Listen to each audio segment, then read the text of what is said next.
If you earn $72,000 a year, you probably tell people you make about $34 an hour. It sounds solid, respectable, comfortable. But after taxes, commuting, work clothes, convenience spending, and the time you quietly surrender just to remain employable, that number can collapse to under $9 an hour, sometimes less. That isn't a budgeting mistake. That's what I call the salary illusion. And once you calculate it properly, it changes how you see your entire life. Herbert didn't notice it at first. It started with a normal Friday. 6:20 p.m. traffic crawling. Phone buzzing with emails that technically could wait until Monday, but psychologically couldn't.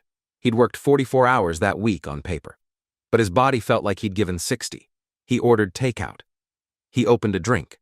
He told himself, I deserve this. And that sentence right there is where the illusion hides. Because deserve is usually code for recovering from depletion. Let's break it down. Salary, $72,000. Divide by 52 weeks and 40 hours per week. $34.60 per hour. That's the headline number. But businesses don't run on headlines. They run on margins. So let's treat your life like a business. Step 1. Taxes. Federal, state, payroll. That $72,000 becomes roughly $54,000 take home, depending on location. Your hourly rate just dropped to around $25. Still fine, right? Now we subtract the cost of maintaining employability. This is where most people stop thinking. Commute. If you drive 40 minutes round trip daily, you're spending fuel, insurance, depreciation, and maintenance. Even conservatively, that's $5,200 per year. If you take public transit, passes can cost $1,800 to $3,000 annually. Let's stay conservative. $5,000. Now appearance. Work clothes aren't leisure clothes. Shoes. Dry cleaning. Haircuts. Grooming products. Call it $1,800 per year. Now the convenience factor. 2 lunches per week at $14 each. That's $1,456 annually. Coffee at $4 per day. Roughly $1,000 a year. Now add something people resist acknowledging. Decompression spending. The Friday bar tab. The I need this. Amazon purchase. The spontaneous trip. The extra streaming services. The takeout because cooking feels impossible. Call it $4,000 annually. Modest. Add it all.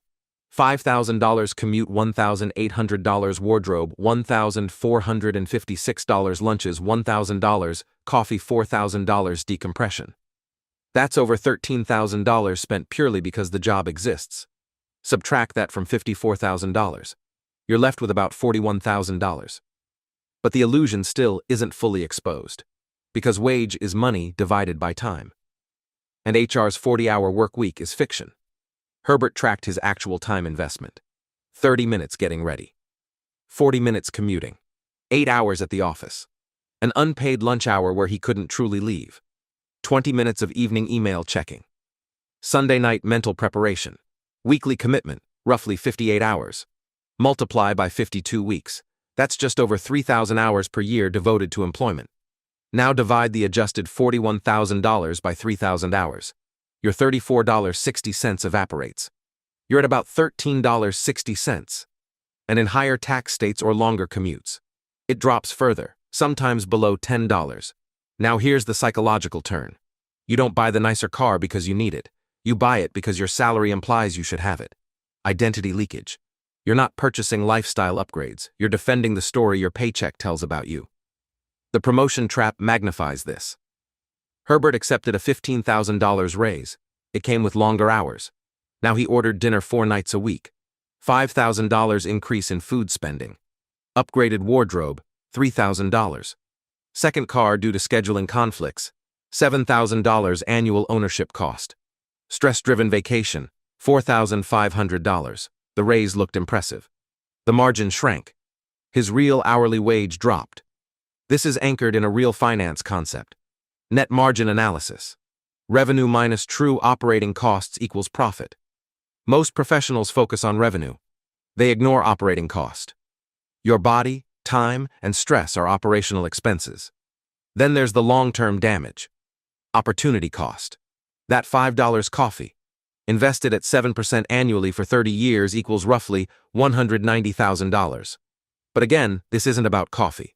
It's about habitual relief spending. Every time you exchange future compounding for present relief, you reduce margin. Margin equals optionality. Optionality equals freedom. The salary illusion thrives on exhaustion. Exhausted people don't audit. Exhausted people automate spending. Exhausted people chase upgrades to numb discomfort. And corporations understand this. They price products just below psychological resistance. You don't notice $12 subscriptions. You don't question $18 delivery fees. But compound them across years? They represent thousands of hours of your life. Herbert reframed the metric. He stopped asking, "How much do I earn?" He started asking, "How much do I keep per hour of life surrendered?" He negotiated 2 remote days weekly, saved 6 hours per week in commuting, saved $2,500 annually in fuel and maintenance. He simplified wardrobe decisions, reduced appearance spending by $1,200 annually. He replaced decompression spending with decompression rituals, long evening walks, reading, stretching, device-free time. Cost, 0. Energy restored, significant. His salary didn't increase. His margin did. Real hourly wage climbed without a raise. That's the pivot. Stop chasing higher salary. Start engineering higher efficiency. If you earn $55,000, work 35 hours weekly, and spend $25,000 annually, your enterprise is profitable. If you earn $120,000, work 70 hours weekly, and spend $110,000, your enterprise is fragile. High revenue, low margin. That's collapse waiting quietly. There's also health cost. Chronic stress increases medical spending. Poor sleep reduces productivity. Burnout shortens career lifespan. Those are future liabilities rarely priced into salary decisions. The illusion also warps consumption. When you see a $300 gadget, you think $300. Translated. If your real wage is $12, that gadget equals 25 hours of your life. More than 3 full workdays. Is it worth 3 days of commuting, meetings, and email? Sometimes yes, often no. That friction rewires behavior. Friction increases margin. Margin creates breathing room. Breathing room creates clarity. Clarity reduces impulse. Impulse reduction increases compounding. Compounding increases autonomy. This is a chain reaction. The system trains you to measure status.